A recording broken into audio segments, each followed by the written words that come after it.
2002's Infernal Affairs begins many years ago in South Boston.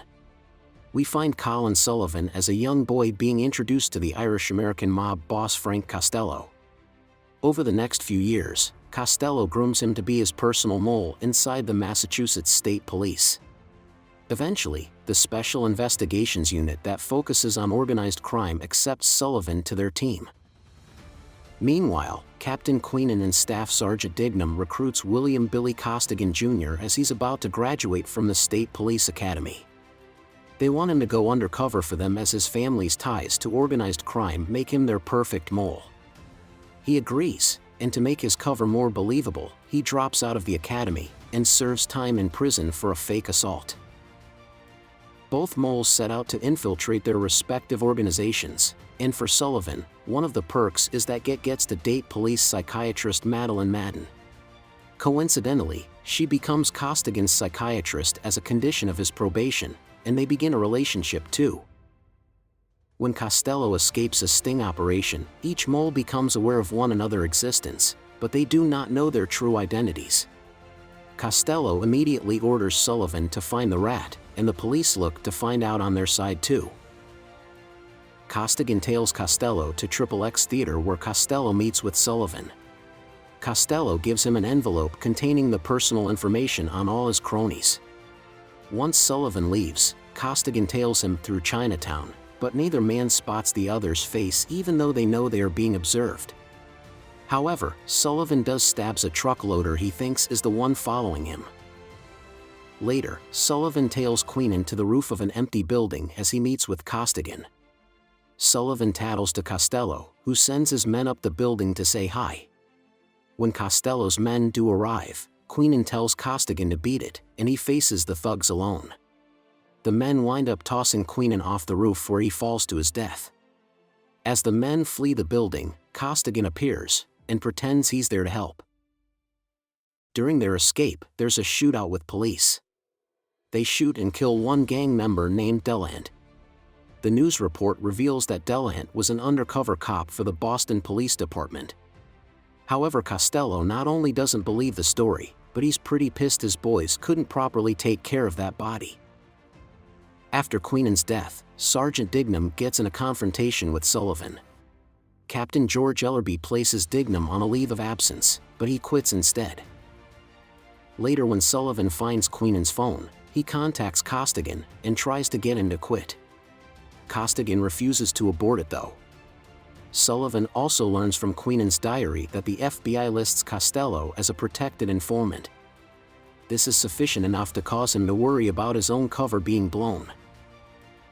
Costigan does tip Sullivan off to a cocaine drop-off with Costello and his men. When the police show up, a shootout begins between Costello's men and the cops, leading most of Costello's gang dead. Sullivan is there, and he confronts Costello about being an FBI informant.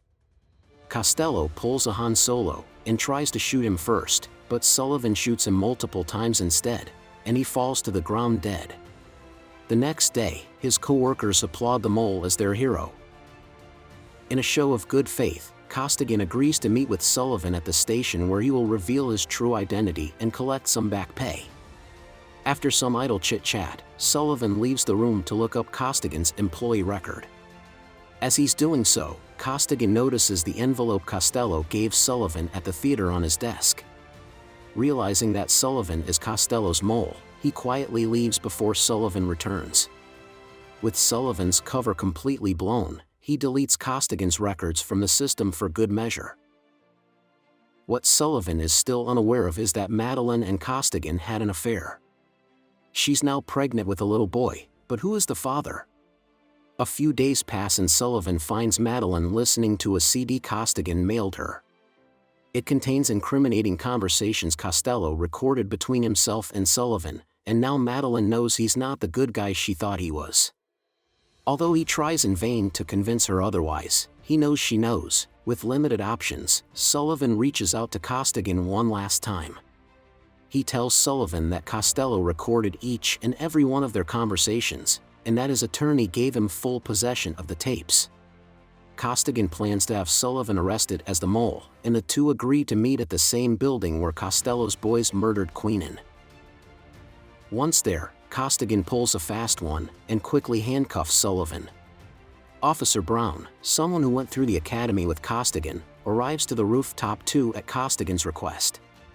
Seeing Sullivan in handcuffs surprises Brown, and he pulls his gun on Costigan. Costigan tells Brown the truth, and then leads Sullivan to the elevator, while Brown takes the stairs down. When the elevator reaches the ground level, the doors open to Officer Berrigan standing there. He shoots Costigan in the head, and he falls down dead. When Brown arrives, Berrigan shoots and kills him too. Berrigan tells Sullivan that Costello actually had 2 moles working there, and he's the second one. He wants Sullivan to escape with him, but Sullivan isn't willing. Sullivan shoots Berrigan dead instead, so he can reveal Berrigan as the mole the police have been looking for. He also has the police force posthumously award Costigan the Medal of Merit. At Costigan's funeral, where he's posthumously awarded the Medal of Merit, Sullivan sees Madeline in tears. He tries to ask her about the baby, but she won't talk to him. Sullivan heads off to the grocery store, and when he returns home to his apartment, Dignam is waiting there for him.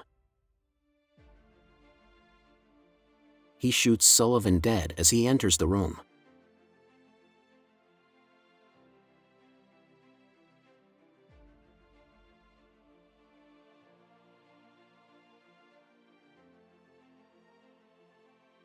Make sure to subscribe and turn on notifications so you watch more videos like this. Thanks for watching.